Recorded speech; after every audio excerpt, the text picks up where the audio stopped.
Assalamualaikum warahmatullahi wabarakatuh. Bismillahirrahmanirrahim. Alhamdulillahilladzi qad akhrajan nata'ijal fikri al-babil hijab. Wassalatu wassalamu ala nabiyil mustafa wa alihil mustakmilina syarrafa, amma ba'du. Qala Allah ta'ala fil Qur'anil Karim, Bismillahirrahmanirrahim. Al-malu wal banuna zinatul hayatid dunya. Wa qala aydan innama amwalukum wa auladukum fitnah. Wa qala Nabiy sallallahu alaihi wasallam, hassinu amwalakum bizzakati. Wa qala aydan ma naqasa malun min sadaqatin bal yazdad.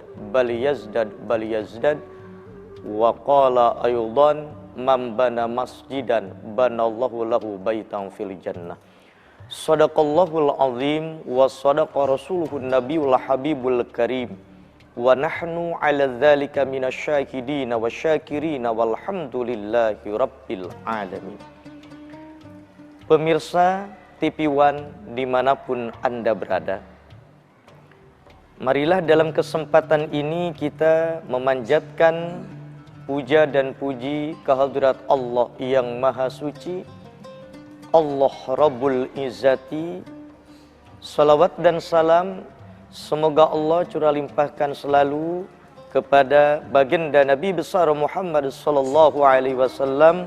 Dan kita berharap semoga kelak kita mendapatkan syafaatul uzma daripada Kanjeng Nabi besar Muhammad sallallahu alaihi wasallam. Pemirsa TV One dimanapun Anda berada, dalam pertemuan kita kali ini kita akan mencoba membahas tentang cara merawat harta dengan 3 metode, yaitu zakat, sedekah, dan jariyah.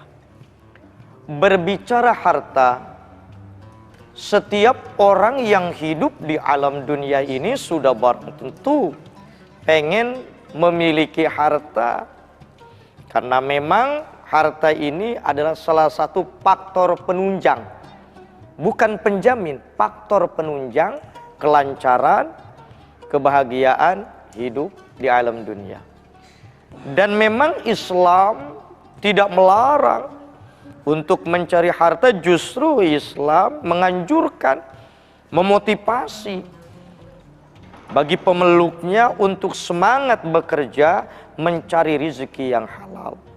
Sehingga Allah Subhanahu wa ta'ala berfirman dalam Al-Quran, Bismillahirrahmanirrahim.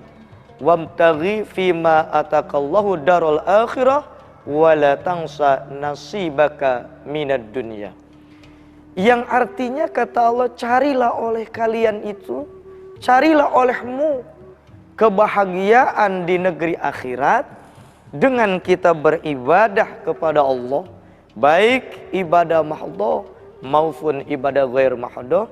Akan tetapi kata Allah, wala tangsa nasibaka minad dunya, kamu jangan melupakan nasibmu di alam dunia ini. Artinya di sini Allah memerintahkan kepada kita, selagi kita hidup di alam dunia, kita harus bekerja keras mencari harta yang halal. Bahkan kata baginda Nabi besar Muhammad sallallahu alaihi wasallam, afdalul a'mali 'ala dhahril ardi, amal yang paling utama di atas muka bumi itu salasah, ada 3 kata Nabi. Yang pertama talabul ilmi, yaitu adalah talab ilmu. Yang kedua wal jihadu fi sabili, berjihad di jalan Allah. Yang ketiga wal kasbu minal halal, adalah kita bekerja mencari harta dari jalan yang halal. Bahkan baginda Nabi besar Muhammad sallallahu alaihi wasallam sangat bangga terhadap umatnya ketika umatnya semangat mencari rizki yang halal. Sehingga diriwayatkan suatu ketika Rasulullah pulang dari perang Tabuk, melewati sebuah jalan yang tembus ke Madinah. Tiba-tiba di tengah perjalanan Rasulullah bertemu dengan seseorang yang sudah tua renta, kakek-kakek namanya. Ketika bertemu dengan seorang kakek-kakek itu, Rasulullah ulug salam, assalamualaikum.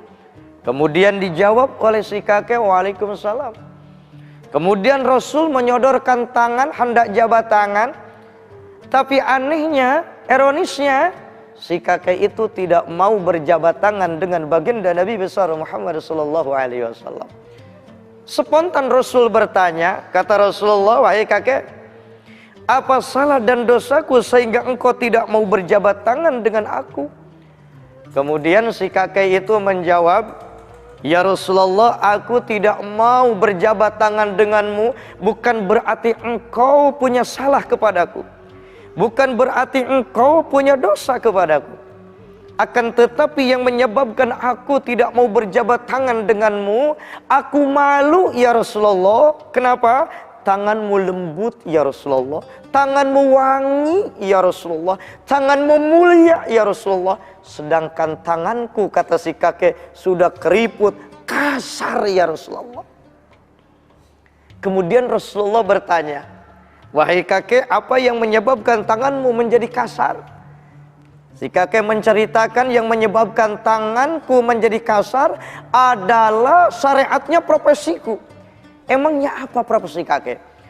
Profesi saya ya Rasulullah dari kecil hingga tua, profesi saya adalah si tukang batu.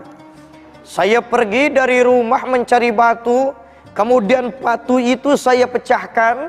Setelah batu itu saya pecahkan, saya jual itu batu, dan hasilnya, uangnya, saya bawa ke rumah sebagai nafkah, yaitu untuk istri dan anak-anakku. Ketika seorang umat di hadapan Rasulullah menceritakan kerja keras mencari rizki yang halal, mencari harta yang halal untuk memenuhi kewajiban nafkah bagi anak dan istri-istrinya, maka sontak dikala itu baginda Rasulullah gemetar tubuhnya, maka menetes air matanya. Rasulullah bangga dan terucap dalam lisan yang mulianya, disaksikan oleh para sahabat. Kata baginda Rasulullah, wahai para sahabat, ishadu, saksikan oleh kalian semuanya, sesungguhnya tangan-tangan umatku yang dipakai untuk bekerja mencari harta yang halal demi pertanggungjawaban bagi anak dan istrinya, tangan-tangan semacam itu Allah haramkan nanti di hari kiamat tersentuh oleh api neraka. Yang dimaksud dengan tangan-tangan di situ bukan hanya tangannya saja, tapi seluruh tubuhannya. Maka ini dalam sastra bahasa Arab termasuk majaz mursal min itlaqil zuz wa iradatil kul, disebut tangan, tapi yang dimaksud seluruh tubuh, zahiran wa batinan, umat Rasul yang bekerja keras mencari rezeki yang halal untuk pertanggungjawabkan nafkah demi keluarganya, itu dinilai ibadah, bahkan kata Rasulullah diharamkan masuk neraka.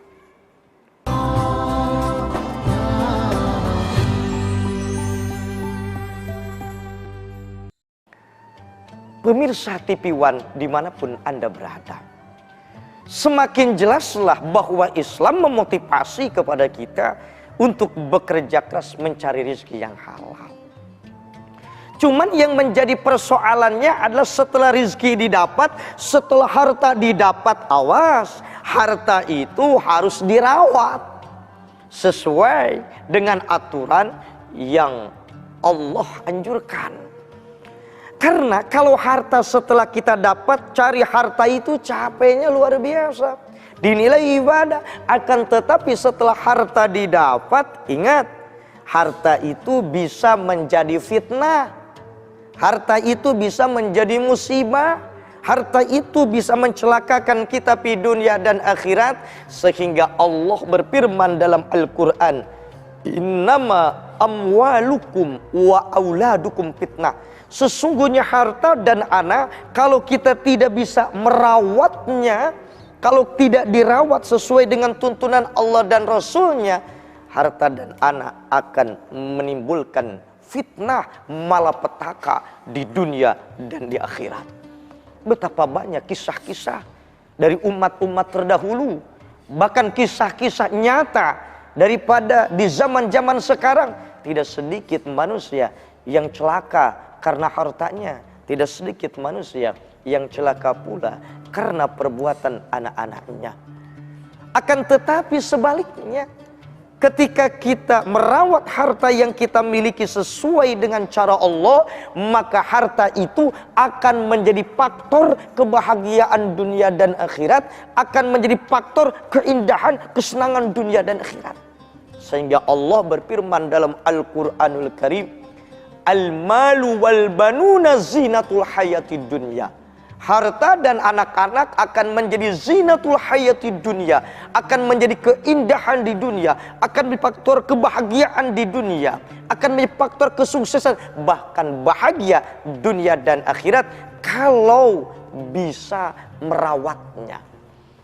Yang menjadi pertanyaannya pemirsa TV One dimanapun Anda berada, bagaimana menurut konsep Islam cara merawat harta biar bisa menjadi faktor penunjang sababiyah kebahagiaan dunia dan akhirat itu.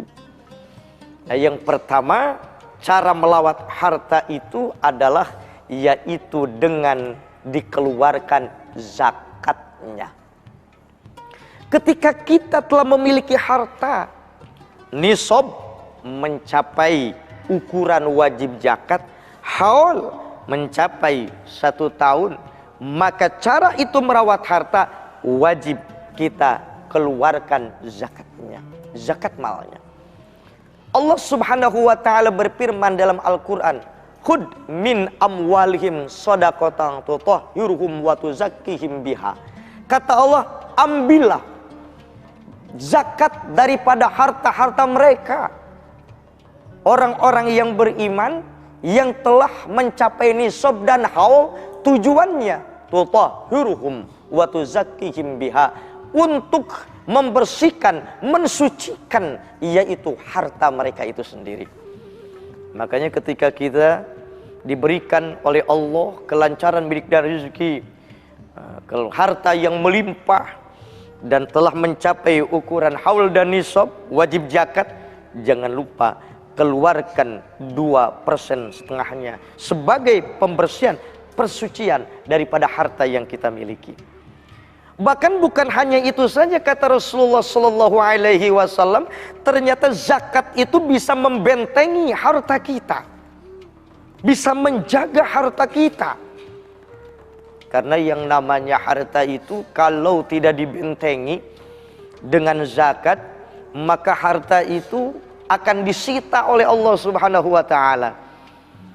Perumpamaannya saja seperti kita, kata Nabi, ad-dunya mir'atul akhirah, dunia itu gambaran akhirat, bahwa kehidupan di alam dunia itu gambaran cerminan di negeri akhirat. Kita hidup di alam dunia saja, kita hidup di negeri tercinta Indonesia ini kan, ketika kita memiliki harta, perusahaan, kendaraan, sudah barang tentu ada aturan main bernegara, harus mengeluarkan pajak. Ketika kita tidak taat pajak, 5 tahun saja kita tidak taat pajak, maka harta yang kita miliki, perusahaan, kendaraan, bisa dianggap menjadi milik negara. Begitupun di dalam Islam, harta ini titipan dari Allah Subhanahu wa taala. Ketika kita diberikan titipan harta haul dan nisab wajib zakat, tapi kita tidak mengeluarkan 2,5%-nya, tidak mau mengeluarkan zakat, maka lama kelamaan harta kita akan disita lagi oleh Allah, akan diambil oleh Allah. Dengan cara apa Allah menyita harta yang tidak dizakati? Sayyid Abu Bakar menjelaskan, diantaranya kata Abu Bakar, cara Allah menyita harta yang tidak dizakati, maka Allah utus api, terjadilah kebakaran. Kalau sudah terjadi kebakaran, habislah harta yang kita miliki. Tidak Allah utus api, Allah utus air, terjadilah banjir, terjadilah tsunami, luluh lantak habis harta yang kita kumpulkan. Tidak Allah utus air, Allah utus angin, terjadilah beragam macam angin puting beliung, angin tornado, dan lain sebagainya meluluhlantakan harta kita habis. Tidak Allah utus angin, Allah utus penyakit. Diberikan penyakit, berobat dalam negeri, luar negeri, enggak kunjung sembuh. Ternyata setelah hartanya habis, tiba-tiba sembuh. Hakikatnya adalah syariatnya penyakit, hakikatnya Allah nyita harta. Mungkin tidak mengeluarkan zakat. Bagaimana zakat rutin tapi diberikan penyakit? Namanya ujian. Zakat bagus, kebakaran, namanya ujian. Zakat bagus, kena banjir, ujian. Tidak Allah utus itu semuanya. Allah utus sarik, kata Abu Bakar. Allah utus maling. Tiba-tiba harta kita ada yang maling. Padahal kita kalau merenung, coba kita renungkan, yang punya harta bukan kita saja. Yang punya kendaraan bukan kita saja. Yang punya uang bukan kita saja. Tetapi kenapa cenderung maling itu lebih semangat ngambil yang milik kita, ngambil harta kita, ngambil kendaraan kita? Mungkin hakikatnya itu adalah sitaan daripada Allah, karena kita pun maling. Maling apa? Maling harta mustahik zakat. Menahan harta mustahik zakat tidak diberikan, maka dipaling, sarik. Tetap kendati pun demikian, kita proses hukum lapor harus dilakukan, tapi harus ada perenungan. Ketika kita memiliki suatu keadaan, kenapa kita kemalingan terus, kenapa kita kemalingan dan kemalingan terus, tetap proses hukum dunia, lapor kepada yang berwajib harus, tapi kita evaluasi diri. Jangan-jangan nih ada harta yang belum kita zakatin. Kalau harta kita zakatnya bagus tapi kemalingan, itu namanya baru ujian.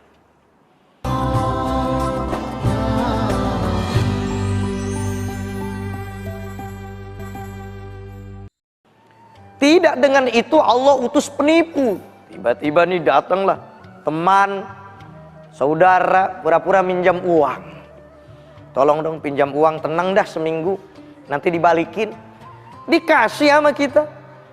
Udah seminggu belum ngebalikin, sebulan belum ngebalikin, terus sampai tahunan. Hakikatnya mungkin kita merenung. Jangan dulu ngomong ujian nih, kita ngerenung dulu.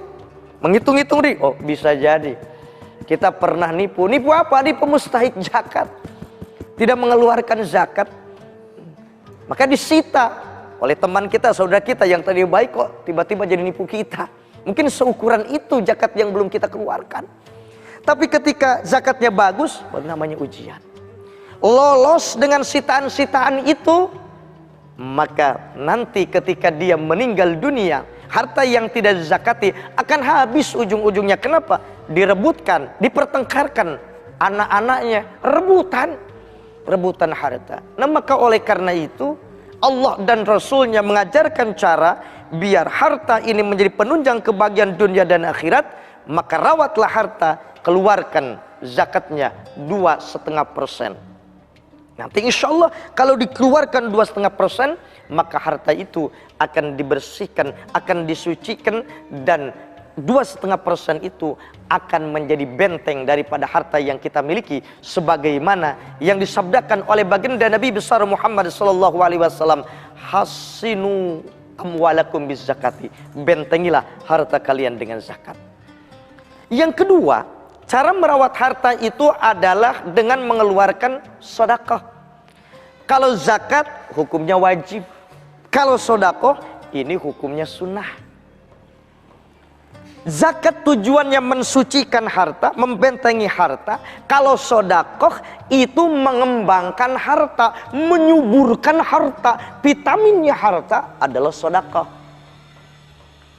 Maka kata baginda Nabi besar Muhammad SAW, untuk kita bersedekah itu enggak mesti harus menunggu banyak rezeki.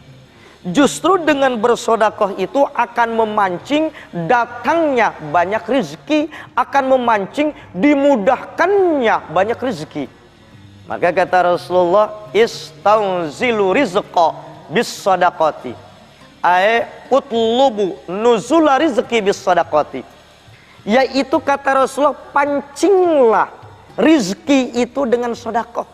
Perlancarlah rizki itu dengan sedekah, jemputlah rizki itu dengan sedekah. Bahkan dalam hadis lain kata Nabi, ketika kita bersedekah jangan menunggu kaya. Justru dengan bersedekah kita akan menjadi orang kaya.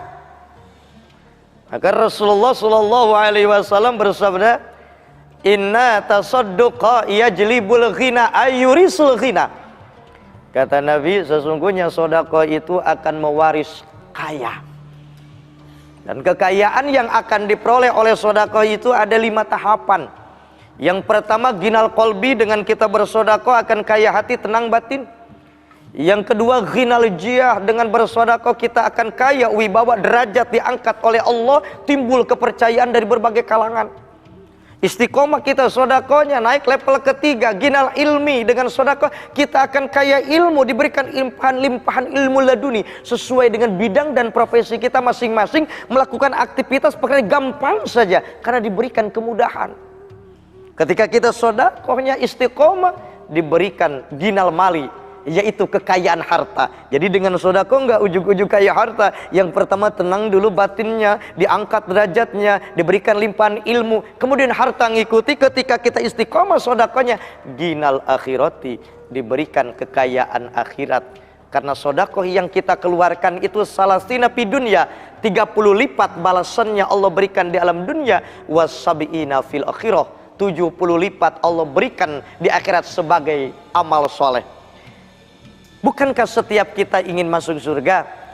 Kata Rasulullah, ya Ali, wahai Ali, lama khalaqallahu ta'ala al-jannah, sewaktu Allah menciptakan surga, qalatil jannah, surga bertanya kepada Rasulullah, ya Rabbi lima khalaqtani. Kata surga, ya Allah, untuk apa engkau menciptakan aku? Qala, Allah menjawab, likulli suhawatuqa, surga aku ciptakan kamu untuk orang yang dermawan dan untuk orang yang bertakwa. Jelaslah orang yang istiqomah sedekah kaya dunia dan akhirat. Dan yang ketiga, cara merawat harta itu ada namanya zariyah. Inilah investasi akhirat. Kalau dengan beragam tawaran investasi dunia saja kita yakin, kita percaya, walaupun terkadang ada yang iya, terkadang kan ada yang motifnya yang tidak benar juga, terjadi penipuan dan sebagainya. Kita percaya dengan investasi yang dibuat oleh manusia.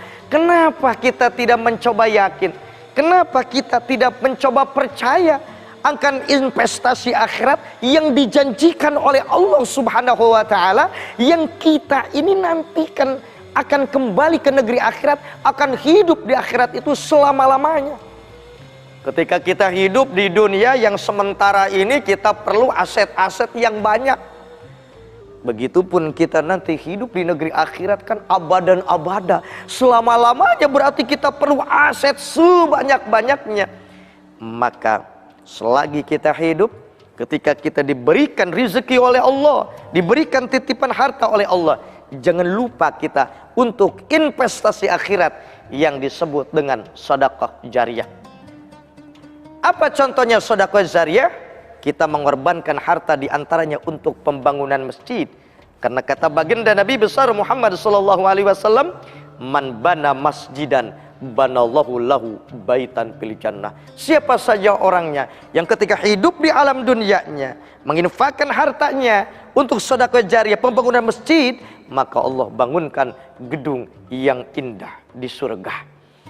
Maka oleh karenanya, semangat melalui pertemuan ini, terus kita semangat bekerja mencari harta yang halal. Tapi setelah harta didapat, jangan lupa harta ini dirawat dengan 3 cara: zakat, sedekah jariyah, agar harta yang kita cari capek-capek itu bisa menopang kebahagiaan hidup dunia dan akhirat dan mengetuk ridhonya Allah Subhanahu wa ta'ala. Billahi taufiq wal hidayah. Assalamualaikum warahmatullahi wabarakatuh.